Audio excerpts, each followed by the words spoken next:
Hello again, it's Clare Dubois here with session 4 of this series of Facebook Lives that we're doing for the Million Trees campaign.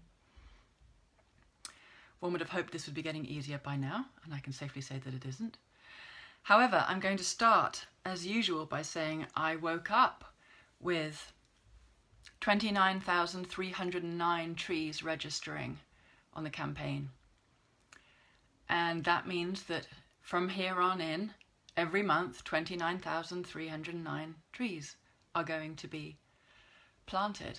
And I've been trying to figure out what that actually looks like. Like if I could stand and look at 29,000 trees, what that amount of trees would look like. I have absolutely no idea, and I really want to find out in terms of size of areas. What I do know what looks like is I've seen 10,000 saplings in a sapling nursery in India, but they're not trees, they're babies. So that comes out at 350,000 trees a year. So to all of you who came on overnight and became Tree Sisters, please join me in imagining what 350,000 trees actually looks like. And for us, we're talking about mangroves in Madagascar, where we are creating the nurseries for the fish species that actually feed all the coastal villages in Madagascar. We're talking about forest corridors in Brazil where pumas and jaguar and ocelots, which are tiny little wildcats, and other wild endangered monkeys, we are giving them back territories. And that biodiversity project is just so close to my heart. And in Kenya, we are reforesting the mountains of Mount Kenya, where these new trees are going to be replenishing the water tower. This is the biggest of the 5 water towers in Kenya because the agricultural lands are failing, and the same in India. And I know India, it's the one place I've been out of all of these, so I can smell the smells of that land and know many of the trees that we're actually planting to, again, help turn back the incredibly strong tide of desertification that's happening there. So thank you for becoming Tree Sisters, one and all. And if you're not, then please come to treesisters.org, go to the join page, or come to the 1 Million Trees campaign. It's just milliontreescampaign.com and you can join.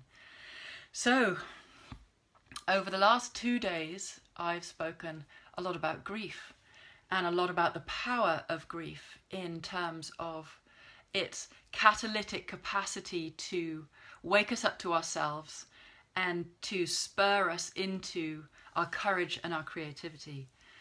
And today I want to talk a little bit about the lostness that can come with facing what's going on in our world, and have a little bit about how to deal with it. And I've had 3 now very strong experiences of how to deal with it. One of those being really strongly how not to deal with it. And in the knowledge that we learn from each other and that telling stories can be hugely supportive, I thought I would just share a little bit about how I reacted to the 2 things that I've already shared in session 2. I shared about doing ritual theatre and playing the earth in a piece called The Rape of the Earth. That being the biggest shock to my system. And I responded to that with a kind of knee-jerk panic stations, I have to do something. And this is my how not to do it story.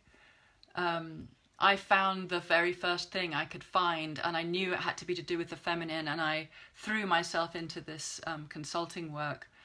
And I made this bizarre gesture to life, which was I want you to understand how deeply I am willing to say yes, so I gave up my income stream in the hope that if I made such a grand gesture, the world would produce another income stream, and it didn't really.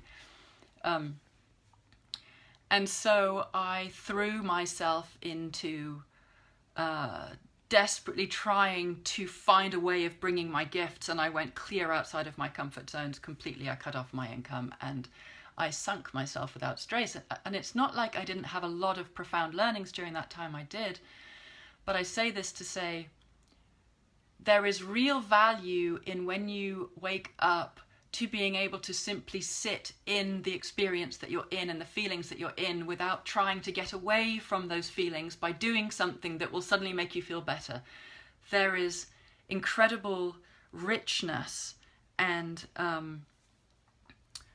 gosh, such sort of evolutionary alchemical potency in sitting in the discomfort rather than trying to get out, when you can sit there and allow it to give its gifts. Within it is a guidance system that will help you understand why you're so uncomfortable in this moment and where you can go to start to course correct, as it were. So my second story, so that was session 2 on the Facebook Live, so it'll be further down this page. My second story was yesterday, which was the Pachamama Alliance Awaken the Dreamer, and this huge wake up with the statistics of the breakdown of our world.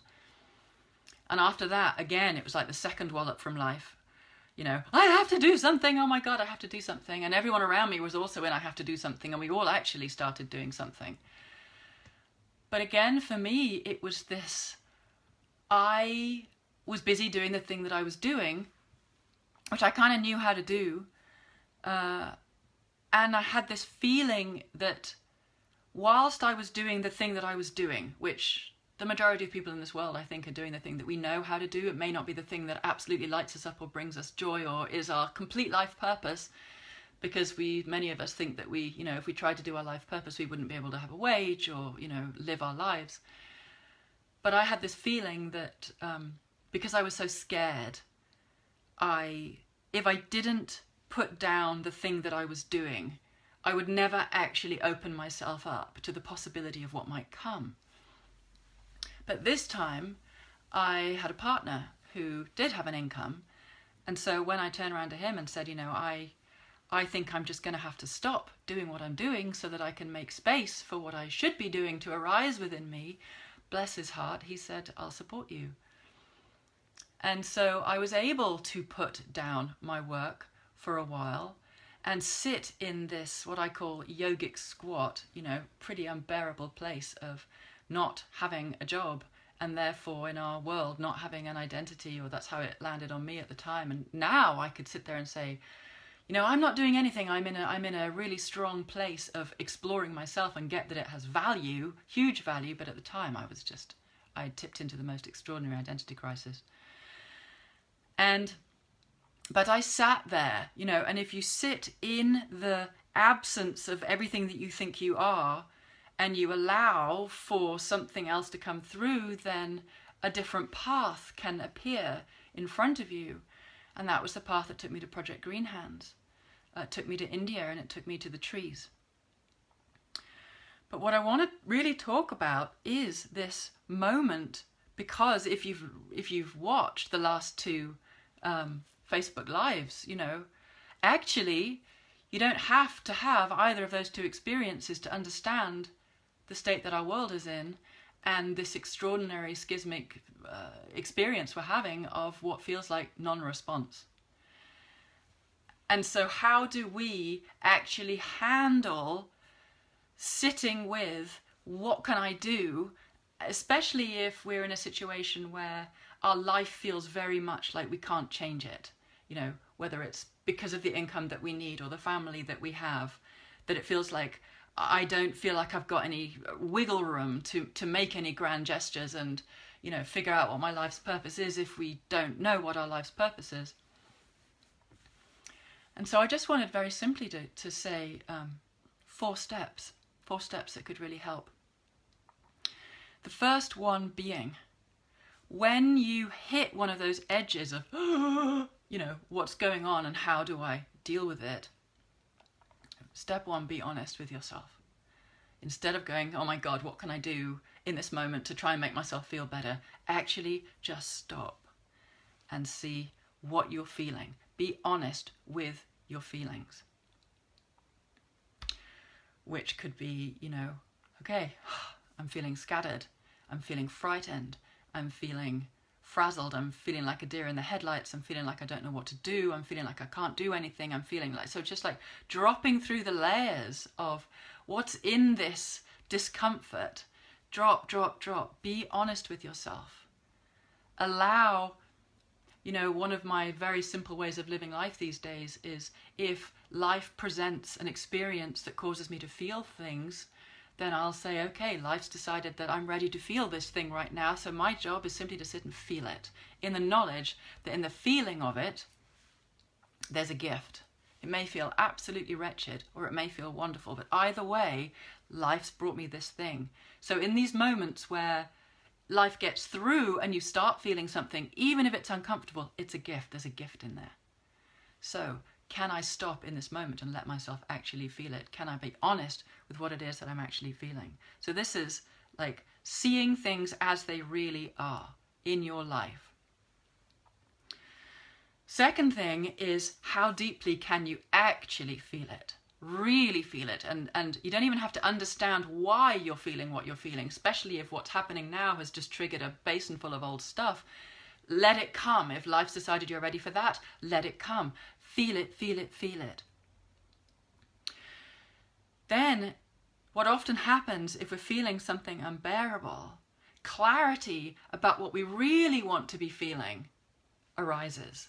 Because the sort of unbearableness it's like a clue about how far away from ourselves in a way we can get, or it's like life is showing us what we really long for, and the longing for it puts us into our grief or our fear.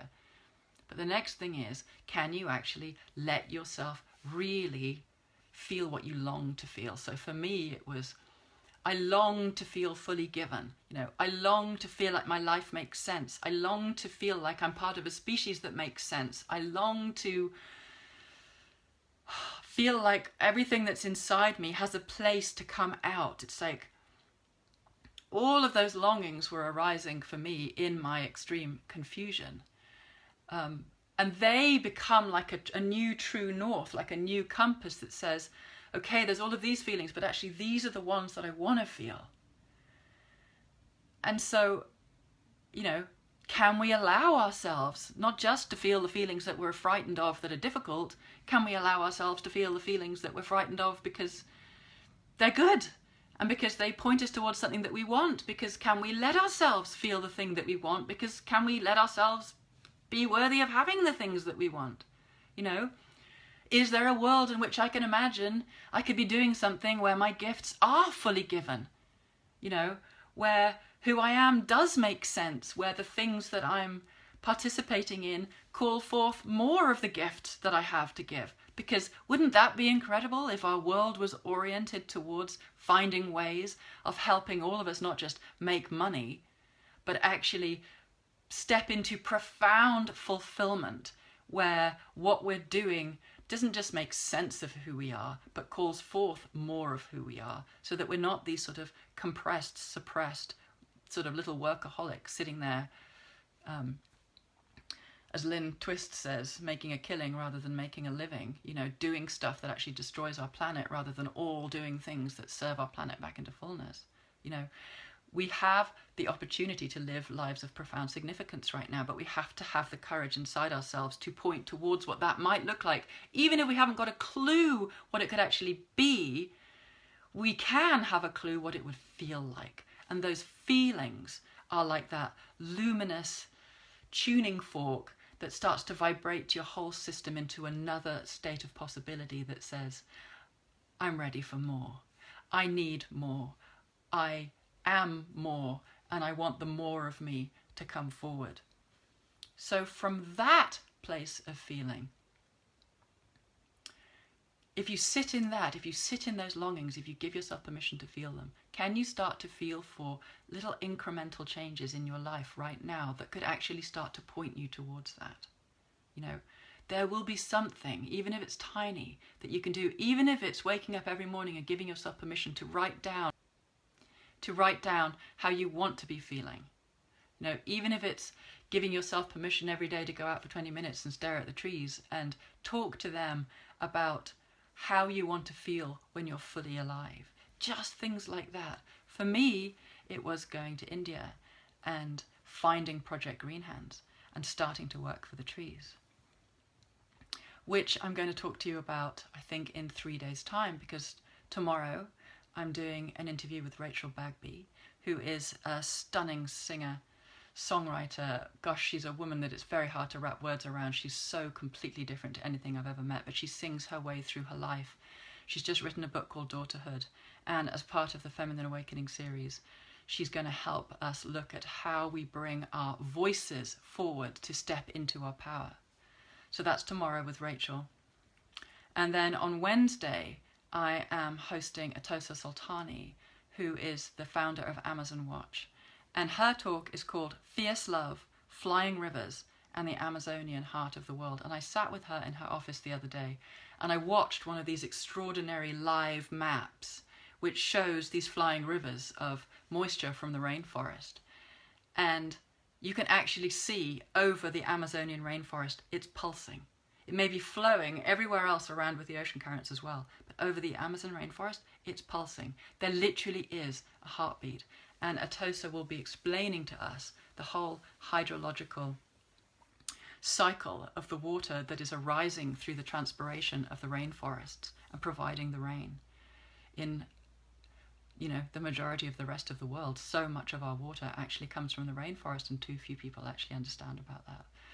So in my second talk, where I was talking about the nightmares that I was having about no more rain, that is a real possibility if we lose our rainforests. And that is one of the main reasons why I'm doing Tree Sisters and the 1 Million Trees campaign. So please, I'll say it again and again at the end of every one of these talks, please choose to make giving money for trees every month literally part of the air that you breathe. Please choose to be a tree sister. Please choose to be a woman who understands that restoring our world is the only way to give our children any hope of an adulthood that isn't terrifying. Please choose to make giving money for trees every month literally part of the air that you breathe. And you can do that by going to milliontreescampaign.com and giving as much as you can, giving to the edge of your love, where that gift really, really touches you and will put you into greater connection with the trees. And I will see you on Thursday, where I will talk about Project Green Hands and how the trees really climbed inside me. So hope to see you for Rachel tomorrow and Atosa on Wednesday with the feminine awakening series.com.